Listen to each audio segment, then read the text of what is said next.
Israel. Today, its very existence is a miracle.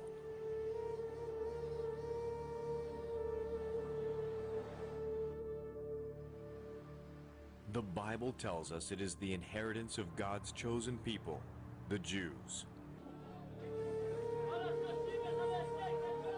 But what does that mean for the people of the New Testament? The followers of Jesus.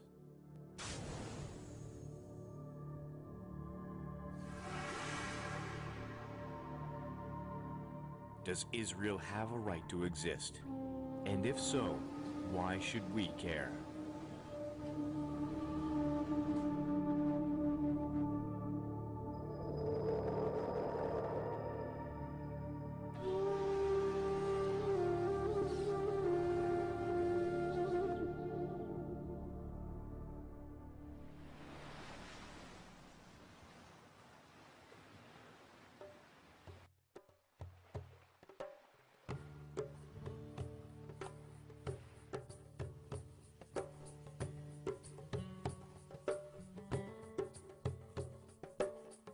The nation of Israel can trace its roots back to the patriarch Abraham,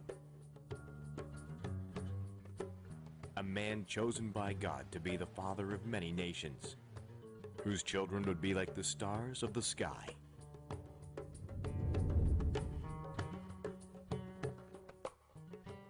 Israel, a journey through time, past, present, and prophetic.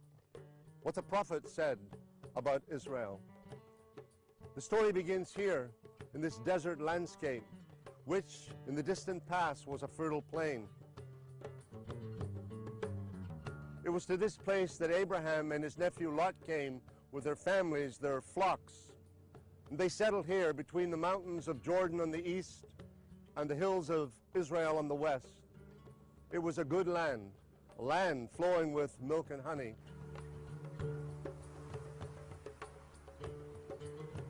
But who was Abraham? And why is he considered the father of Judaism, Christianity, and Islam?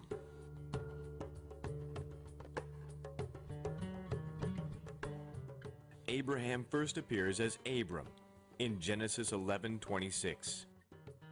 He was born in Ur of the Chaldeans, which is now located in modern-day Iraq.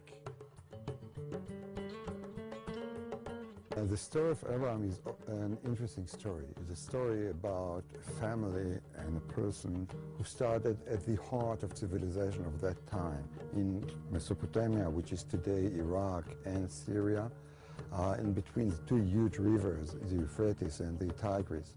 Very fertile area, real center of civilization, power, urbanism. And his family, his father, took him and the rest of the family from south there to the place of Ur, moving to Haran. The Bible tells us that Abram, his wife Sarai, and his father Terah set out from Ur of the Chaldeans to go to Canaan.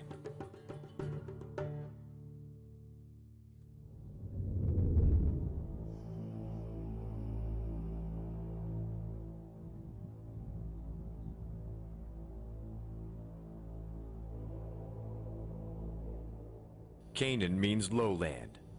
It was also the name given to one of Noah's grandsons, whose descendants settled on this lowland plain along the coast of the Great Sea. Better known today as the Mediterranean Sea. The various branches of this family became known as the Canaanites. The book of Genesis tells us in chapter 10 that the Canaanites lived in the land between Sidon and Gaza. Today, 4,000 years later, these places still exist.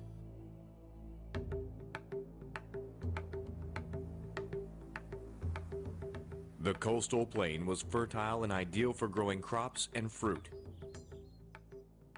It also had strategic importance as a land bridge between three continents: Africa, Asia, and Europe. Canaan was the place where the armies of Egypt often clashed with empires of the East, among them the Babylonians and Persians, each empire trying to achieve military and commercial advantage over the other. Whoever controlled this narrow corridor between the mountains and the Great Sea also controlled many of the trade routes between East and West. And so the narrow strip of the Holy Land is the only place that people could go through to come from one center of civilization to another one. And hence this area become very much involved in all what happened in the ancient world. In Roman times, this coastal plain was known as the Via Maris, the Way of the Sea. No empire with dreams of expansion could ignore the importance of Canaan, or Israel as it was later called.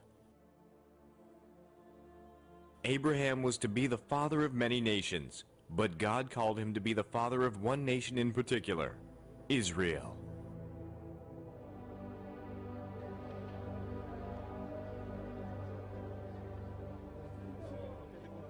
And so God entered into a covenant relationship with Abraham. From then on, his male descendants would be circumcised as a sign of the covenant from Genesis 17, verse 10. In Genesis 17, verse 8, God promised Abraham it would be theirs as an everlasting possession. He would also bless those who blessed them, and curse those who cursed them.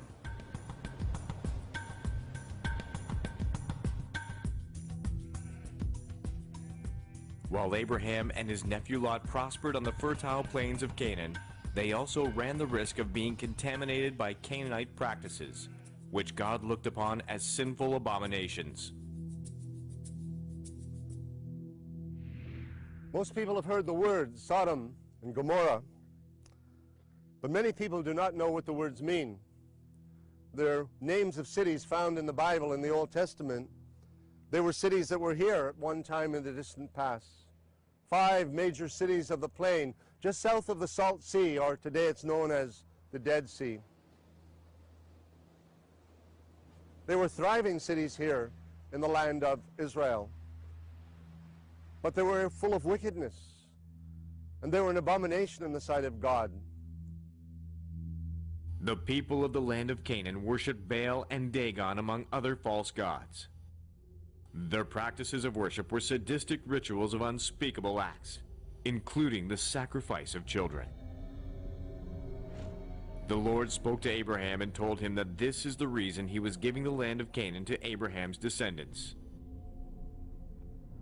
In all the land of Canaan, 2 cities stood out among the rest as being the most evil and wicked: Sodom and Gomorrah. In Genesis 18, the Lord tells Abraham that the outcry is too great and sends 2 angels to destroy the cities. And he sent them to warn Abram and Lot of the destruction that was to come. Look at this landscape today. At one time, a fertile plain with fresh water running, flocks, herds grazing here. And then the judgment of God fell.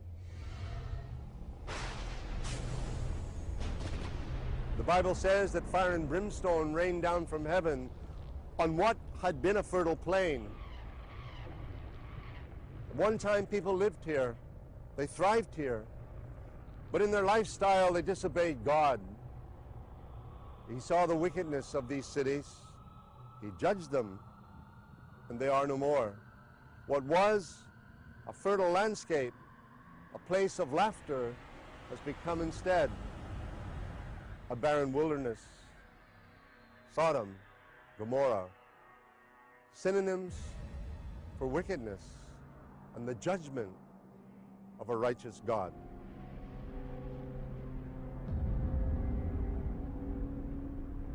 But the story of Israel continued because God had promised blessings to Abram and his descendants, and they became Israel.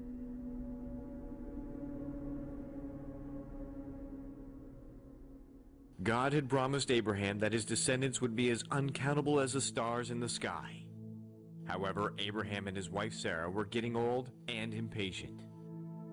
Sarah decided to give her Egyptian maidservant Hagar to Abraham, and Hagar bore him a son, Ishmael. Their impatience would later come back to haunt them, and is the source of conflict in Israel today. At the age of 100, Abraham finally sees the fulfillment of God's promise when Sarah gives birth to Isaac. Coming to the Holy Land, Abraham passed through the area of the mountain all the way to Beersheba. Then he was told to take his only son, Isaac, to Mount Moriah. And the Bible doesn't say more than the mountains of Moriah are 3 days' walk from his place in Beersheba. The tradition, even the Book of Psalms, point the place where the temple was later built, the Temple Mount, as Mount Moriah. The connection is very clear. God tells Abraham to sacrifice his son, Isaac. Child sacrifice was a fairly common practice among the Canaanites. Abraham had witnessed the destruction of Sodom and Gomorrah, and being close to God, must have known how much the Lord hated these pagan rituals. One can only imagine what Abraham must have been thinking as he prepared to sacrifice the son that God had promised him. As parents, we love our children. It's hard then for us to comprehend the test that God gave Abraham in the distant past. God said to Abraham, "Go to a mountain that I will show you." The Bible tells us they were the mountains of Moriah. Tradition says the mountain behind us, the golden dome of the Mosque of Omar, where at one time the Temple of Solomon stood, sacred ground to Muslims and to Jews. And God said to Abraham, "Take your only son, Isaac, to this mountain." And then God gave Abraham a test. He said, "I want you to sacrifice Isaac to me." Can you imagine? So the altar was prepared, wood for burning the sacrifice. And Isaac, Abraham's son, said, "But where is the lamb for the sacrifice?" And as Abraham prepared to plunge his knife into his son in obedience to the commandment of God, an angel spoke to him and said, "Do not slay your son." And in a thicket, a ram caught by its horns, it would be the sacrifice. I think of those words of Isaac, Abraham's son, and so many words, "But Father, where is the lamb?" And then I cast my mind down through the centuries to another time when God gave another lamb.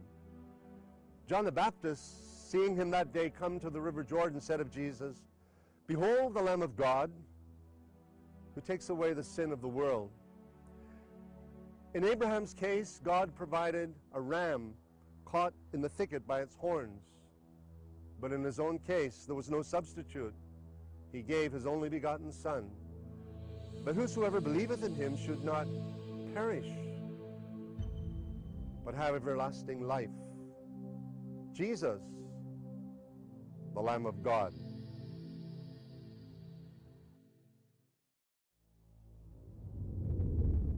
While two major faiths now lay claim to the sacred ground of what is known as the Temple Mount, it is important to realize that one is relatively new compared to the other.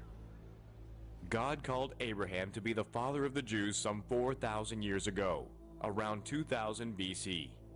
Yet Islam emerged less than 1,400 years ago, following the birth and influence of a man named Muhammad. Yet both claim Abraham as their ancestral father, the Jews through Abraham's son Isaac by his wife Sarah, the Muslims through Abraham's son Ishmael by Sarah's Egyptian servant Hagar. The effects of this dysfunctional family continue to be felt today.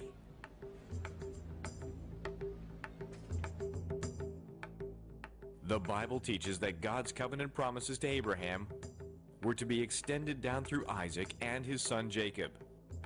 The names of Jacob's 12 sons became the titles given to the 12 tribes of Israel, each tribe being comprised of the descendants of each of Jacob's sons and their families. In time, they would be known as the chosen people and heirs of God's covenant promise to Abraham.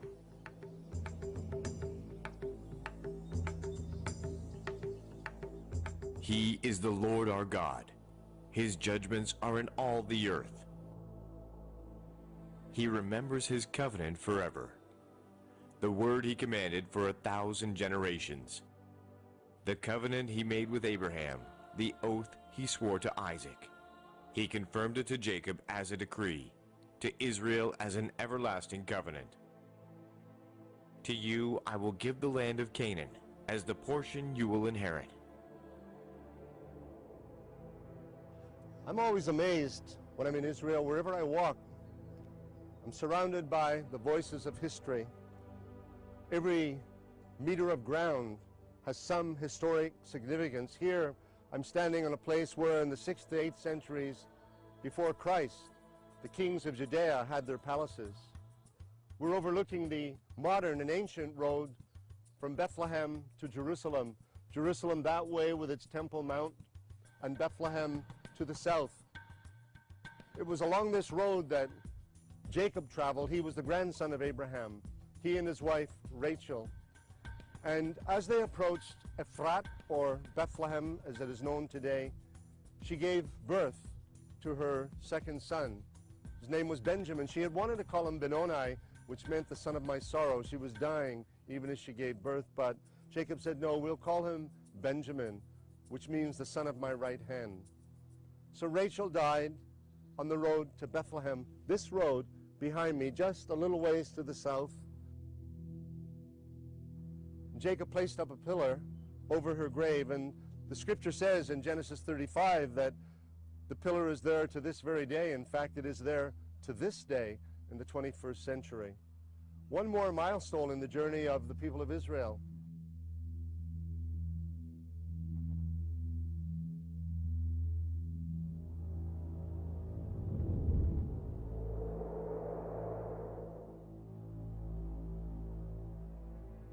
Joseph, the favorite son of Jacob. His story has fascinated the world for thousands of years. The son of Israel, betrayed by his brothers, sold into slavery, he is taken to Egypt, where he eventually rises from the depths of prison to become ruler under Pharaoh. Famine in the land of Canaan eventually forces Jacob and his sons to move to Egypt, where Joseph can take care of them. The Bible then enters a period of silence for 400 years.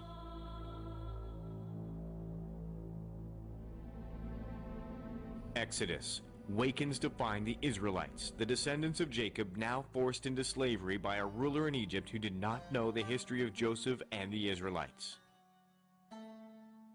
The first chapter of the book of Exodus ends with the horrific order of Pharaoh to throw every baby boy into the river Nile. On the banks of the Nile, a Hebrew woman places her son in a papyrus basket in a desperate attempt to spare his life. Moses is found by the Pharaoh's daughter and taken to be raised as her own. Moses was born as a Hebrew, but raised as a prince of Egypt. As God had been with Joseph some 400 years earlier, now he would be with Moses. Then Pharaoh's daughter went to the Nile to bathe, and her attendants were walking along the riverbank. She saw the basket among the reeds and sent her slave girl to get it. She opened it and saw the baby. He was crying, and she felt sorry for him. "This is one of the Hebrew babies," she said. Then his sister asked Pharaoh's daughter, "Shall I go get one of the Hebrew women to nurse the baby for you?" "Yes, go," she answered, and the girl went and got the baby's mother.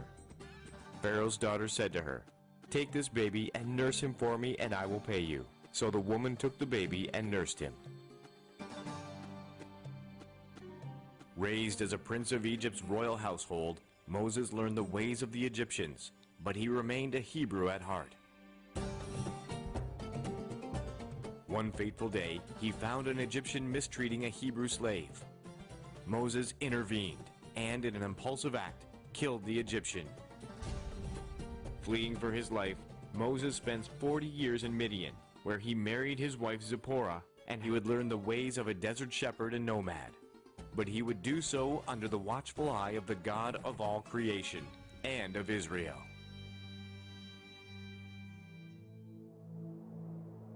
When time had passed, God acted again, A bush burned in the wilderness, but surprisingly it was not destroyed by the flames. Moses was curious about this strange phenomenon and turned aside to see it. When the Lord saw that he had gone over to look, God called to him from within the bush, "Moses, Moses." And Moses said, "Here I am." "Do not come any closer," God said.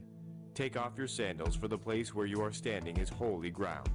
Then he said, "I am the God of your father, the God of Abraham, the God of Isaac, and the God of Jacob." At this, Moses hid his face, because he was afraid to look at God. The Lord said, "I have indeed seen the misery of my people in Egypt. I have heard them crying out because of their slave drivers, and I am concerned about their suffering.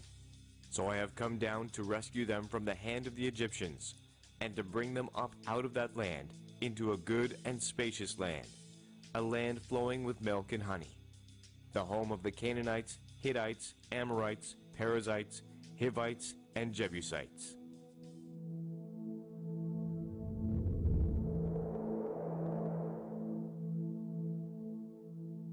God had heard the cries of his chosen ones as they labored in the slime pits of Egypt, and Moses' appointed time had come for them to be delivered out of bondage. Moses would be the instrument of that deliverance, but not before the 10 plagues had humbled Pharaoh's heart and forced him to respond to Moses' demand. "Thus says the Lord of Israel, let my people go."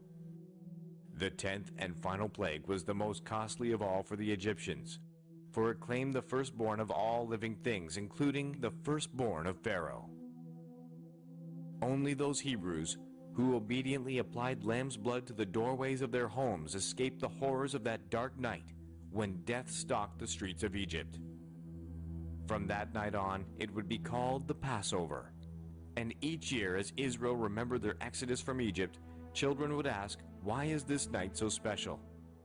Parents would answer by reciting the story of the miraculous deliverance from bondage in Egypt, and one generation would tell another. They would tell of nights and days of God's miracles and provision.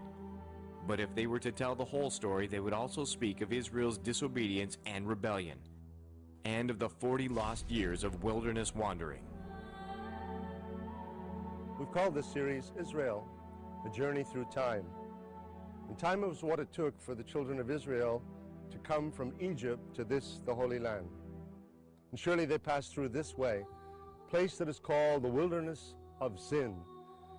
A river runs through this valley, and this would have provided nourishment for the thousands, hundreds of thousands of people that were part of that generation of Israel that came here initially to settle the land, more than 3,000 years ago. And Israel lives on here in the desert and elsewhere along this Mediterranean coast.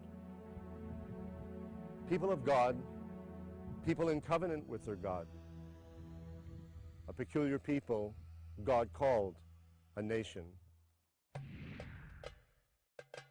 Moses had led the people of Israel out of Egypt and into the desert. Here they would have to trust God. It wasn't long before the Israelites began to complain, yet each time Moses cried out to the Lord, and each time the Lord responded with a miracle.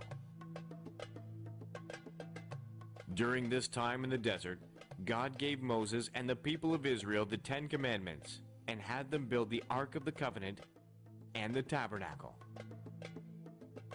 I feel like I've just stepped back into history, more than 3,000 years back in time, into the tabernacle of Moses and its linen enclosure here deep in the desert in the wilderness of Paran. When God brought the children of Israel out of Egypt, he said to them, "Build me a tabernacle that I may dwell among you." And here in this sacred setting, the tabernacle of Moses, deep in the desert, around us the mountains of the wilderness.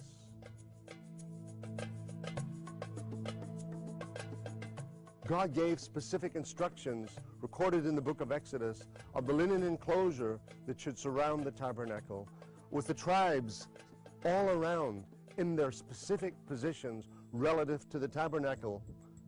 And then the coverings of badger skins, goat hair. And then the high priest once a year on Yom Kippur, the Day of Atonement, he alone entering the most holy place sprinkling blood before the mercy seat at the Ark of the Covenant, making atonement for the sins of the children of Israel, keeping their relationship with God righteous through the sacrifice of animals as God required. Here Israel communed with their God, and here the God of Israel was at the very center of his people as they moved from place to place through the wilderness, moving from Egypt, a place of bondage, toward the promised land, the place flowing with milk and honey.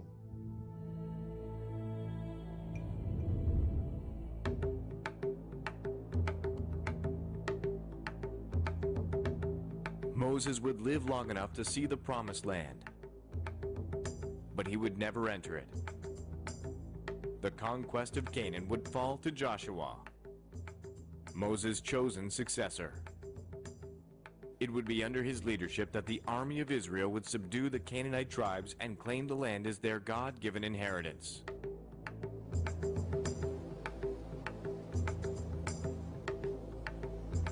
God spoke to Moses. He told him he'd been chosen to lead the children of Israel out of bondage in Egypt to a promised land that he would show them. They left Egypt and they crossed the wilderness of Sinai. They came eventually, after days, to the wilderness of Paran. This is the wilderness of Paran. They camped on the border of what was the land of Canaan. And from there, Moses sent 12 spies, a leader from each of the 12 tribes of Israel, 12 chosen men who would go through the length and breadth of the land of Canaan and spy it out and bring back a report. So the men went north through the wilderness of Zin. They went east toward Hebron and the valley of Eshcol. Eshcol means cluster, and they brought back the grapes on a cluster, on a stave between two men. They said, truly it is as the Lord has said. Joshua and Caleb, two of those leaders, were ready to go in and possess the land. They were men of great faith. But the other 10 spies brought a negative report. They said, yes, the land is as God has said, but there are giants in the land and there are fortified cities. We'll not be able to overcome them. We are in their sight as grasshoppers. They are giants compared to who we are. It's amazing, isn't it, that these men who had seen God open the waters of the Red Sea, provide manna from heaven, bread of heaven to feed this. Imagine, how could a multitude the size of the multitude that left Egypt be sustained in this barren wilderness place? But God sustained them by providing miracles, water that bubbled up from the desert floor, bread that fell from heaven, quail, little birds that blew in from the Mediterranean Sea, and God kept his word and fed them. But time after time, the people murmured and questioned God. They came to the border of what became Israel. And because they rebelled against God, they were turned back into the desert for more than 40 years. And God kept them there until that first generation, all those aged 20 and older, had died in the wilderness. And then he brought the new generation into the land of Israel.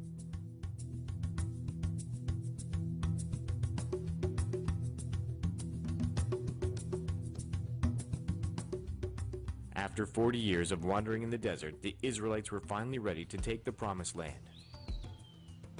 Under the leadership of Joshua, Jericho was the first to fall. The 12 tribes of Israel eventually took the land God promised and divided it among the tribes.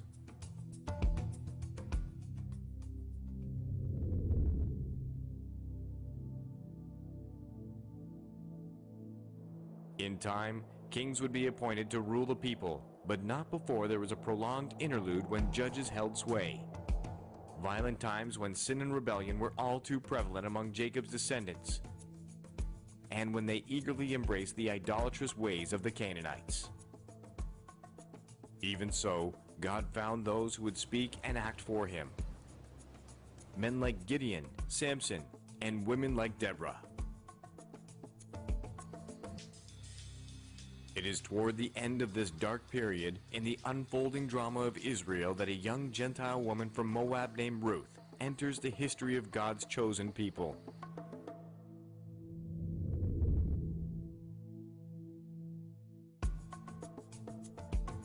having married the son of a widow from Bethlehem named Naomi, Ruth suddenly finds herself widowed as well. It is then that she makes the momentous decision to leave Moab and return with Naomi to Bethlehem. But Ruth replied, "Don't urge me to leave you or to turn back from you. Where you go, I will go, and where you stay, I will stay. Your people will be my people, and your God, my God." Ruth could not have known then that by her decision to honor Naomi and to be a blessing to Israel, she would be among the first to reap God's promise to Abraham. Ruth's blessing came in the form of remarriage to a relative of Naomi, a wealthy landowner in Bethlehem named Boaz. Their union would produce a grandson named David, who would become God's chosen king of Israel. More importantly, it would be from among Ruth and Boaz's descendants that the long-awaited Messiah would arise, the one the prophet said was to come. He too would be from Bethlehem, but his coming, his words, and his influence would ultimately change the world. His name was Jesus, the Jew who divided history.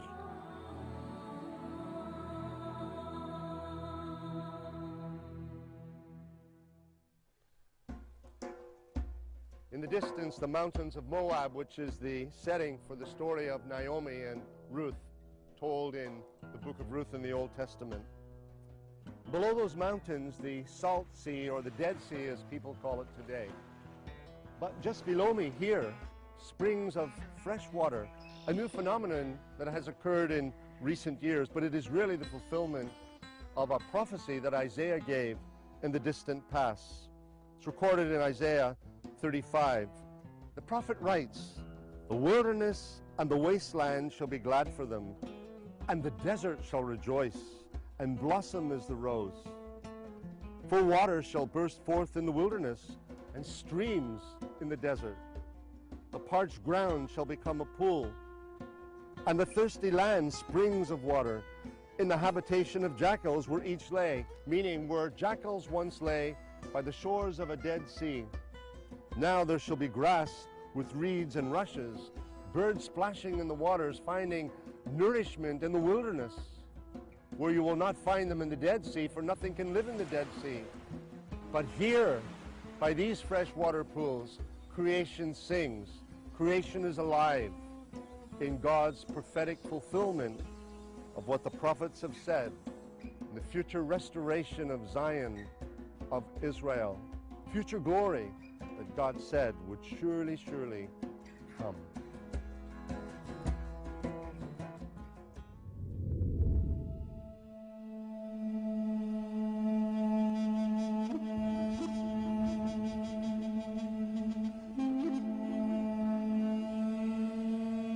The period of the judges was ending just as the prophets began to appear again in Israel.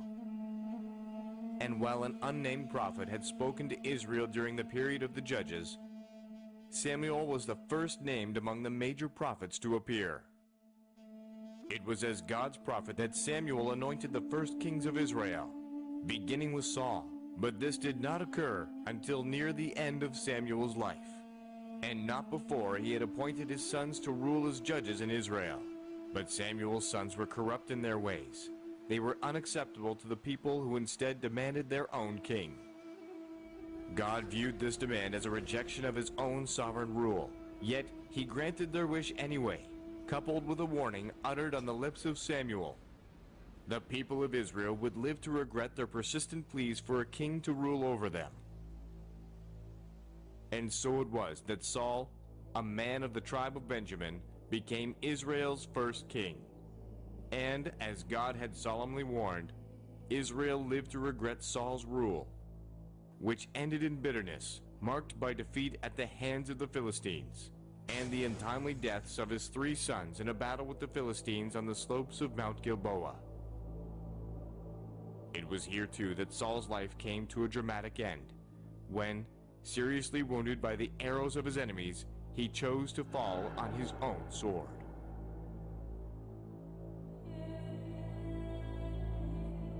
In truth, God had already rejected Saul's kingship long before this dark day, for he had not always been obedient to the commands of God.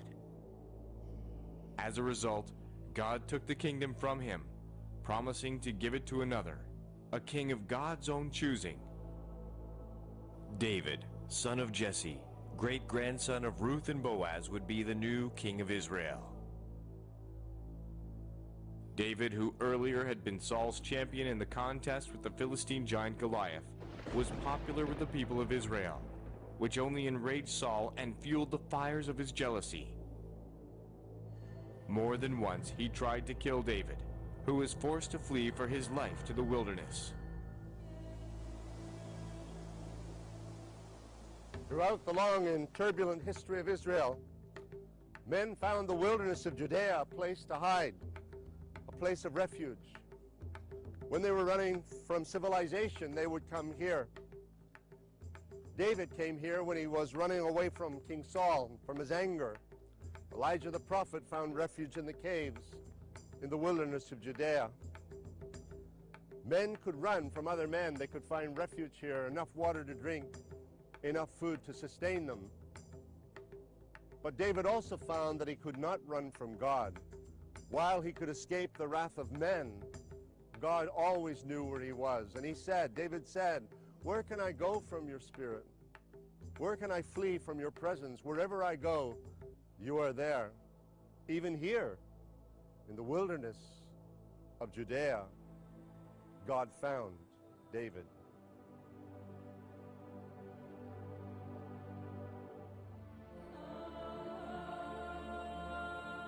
The people of Israel still look upon the reign of David as Israel's high watermark.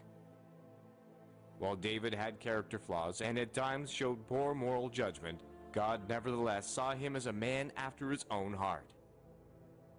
Because of David's leadership and popularity, Israel was united, established, and prosperous. King David had a great mission, and that is to take a group of tribes and make them a nation. And one of his steps was, let me have a place that would serve the cattle that won't emphasize the tribal structure. The other way around. It's like building, say, Washington, D.C., a place that did not belong to any of the tribes, and even was at the border between two of the tribes, Judah to the south and Benjamin to the north. So his first step was conquering a place and deciding, let me build here my cattle, because that will serve the purpose of reuniting those tribes, make them relate to the place as a unified place and not belonging to any one chosen tribe. Now with Jerusalem as its capital, David proposed to build a house for God. However, because he had blood on his hands from so many conflicts, the responsibility for building the temple became the mandate of David's son, Solomon. A man God blessed with unparalleled wisdom, and whose fame spread far beyond the borders of Israel. If Israel had prospered under David, its wealth compounded under Solomon. But Solomon was not David, and in time, he too violated the will of God. I remember as a boy reading the story of King Solomon's mines. Conjured up in my mind images of buried treasure.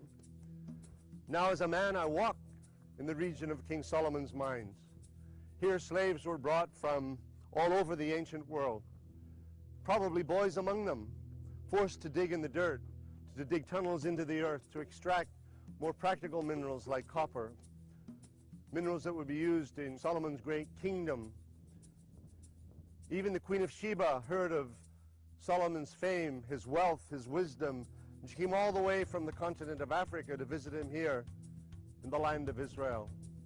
These pillars are known as Solomon's pillars, tall sentinels that have been here for thousands of years. What stories they could tell of armies that marched through here, of nations that encamped here, of slaves who worked here, who spent their lives here among these canyons and tall mountains, in the wilderness of Paran, deep in the deserts of Israel.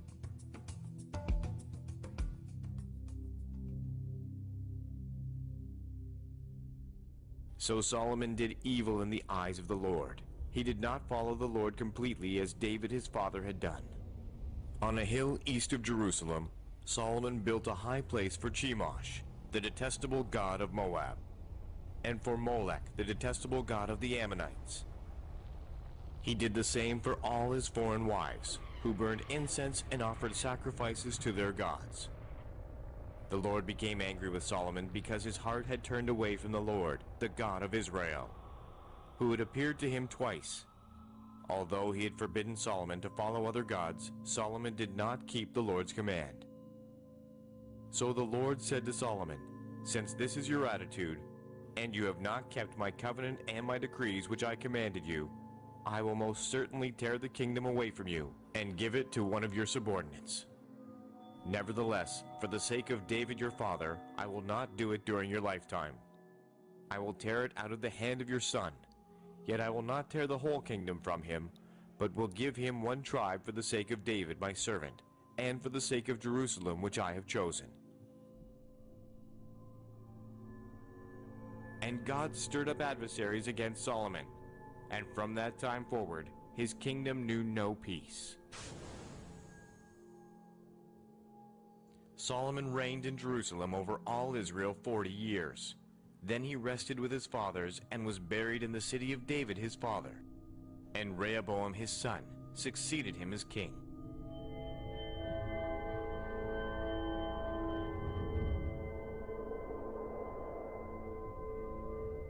Rehoboam lacked his father's wisdom. Ignoring the advice of the older and wiser elders of Israel, he chose instead to listen to the foolish counsel of his peers, with the result that had been the united kingdom under David and Solomon was now divided. From then on there would be two kingdoms, one consisting of 10 tribes known as Israel, who possessed the northern half of the country, and 2 tribes, Judah and Benjamin, who remained in the south, in the vicinity of Jerusalem.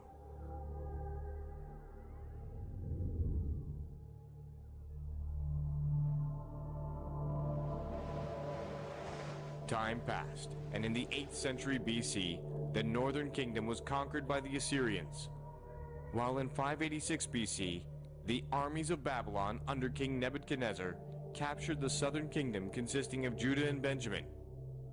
In the process, the Babylonians also destroyed Jerusalem and the temple Solomon had built on Mount Moriah, better known today as the Temple Mount. This brought to an end Israel's most glorious days.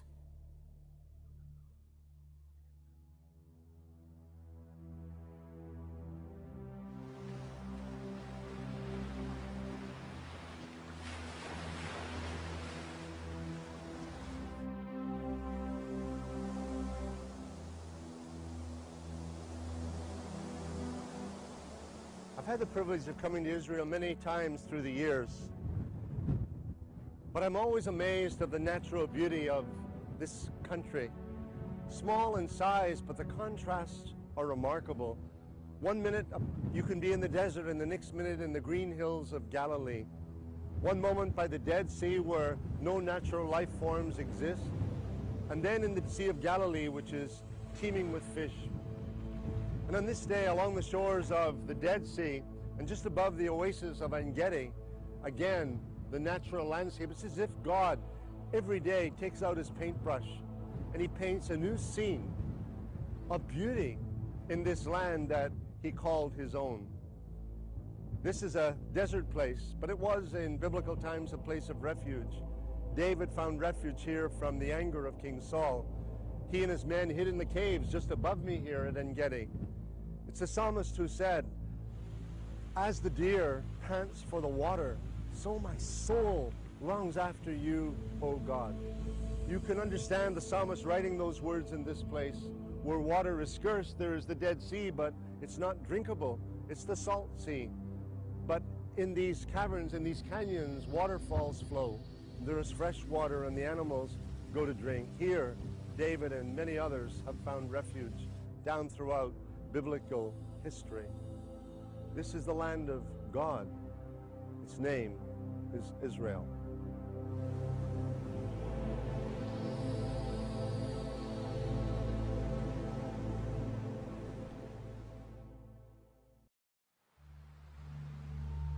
Eventually, all of Israel would fall to Babylon. The survivors are captive in a foreign land for 70 years. During this time, Daniel would be raised up and become a powerful prophet predicting the end times. Israel never again soared to the heights of national pride and influence reached under David and Solomon. In all this time, however, God was never short of a faithful remnant in Israel, much less prophets who spoke to the nation in his name. But then, one day, even the voices of the prophets fell silent. Israel, the land, and the people would struggle to exist. After this, the Bible remained silent for nearly 400 years. Until the strange appearance of a star in the sky, noticed by wise men from the east.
We know from the Quran that Jews are ordered to live in the land of Israel, and even a time will come when they will retire there.